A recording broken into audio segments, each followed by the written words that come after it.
And as we move closer to the end of the pandemic, CHCH News has been taking a look at your road ahead to better understand how life will be different afterwards.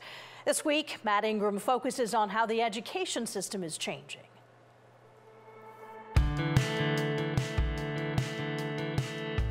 I think people are starting to now recognize that schools serve more than just an academic function. Finding the positive in a sea of pandemic hardships, Brock University professor of education Louis Volante says the difficulties students face trying to learn online has made it clear that the education system needs to be more than just tests and assignments. We need to have a much more holistic orientation that balances academic considerations with all these other things like mental and physical health. Volante cites a study that found 60 to 70% of Ontario students experienced some form of mental health deterioration during the pandemic, and says research shows the impact on students' physical health was even worse. The best numbers show that only 5% of students are meeting their recommended daily physical activity. But Volante says despite the negative, he expects online options to continue to be available for a very long time,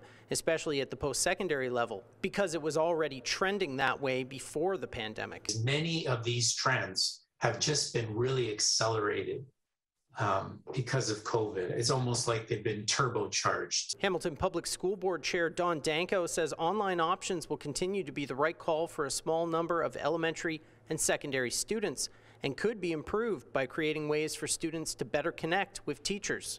Our staff are looking at what are the opportunities to actually build in some live time, whether it's office hours, maybe a recording of a session so you have some teacher presence. But there's no substitute for the classroom. For the vast majority of students, we cannot replace in-person learning online. And she's calling on the province to spend more money to support the physical and mental health of children, like having social workers available to proactively check in with students instead of waiting for kids to show red flags. They're actually trained to counsel students, to work with students. Danko says the pandemic has highlighted the importance of school in developing children's social skills, saying some teachers have noticed that some of the students returning to class are having difficulty resolving conflicts between themselves. Researchers will be doing studies for years and years on the impact of this and the social emotional development. The president of one of Ontario's largest teachers unions, Karen Littlewood, says it will take time for kids to catch up and hopes online learning is only used sparingly in the future. The hybrid version where you have a teacher in a classroom with a laptop and kids in the classroom and kids at home, that's not effective. Nobody gets the attention that they deserve. It's just one of the lessons from the experience of the pandemic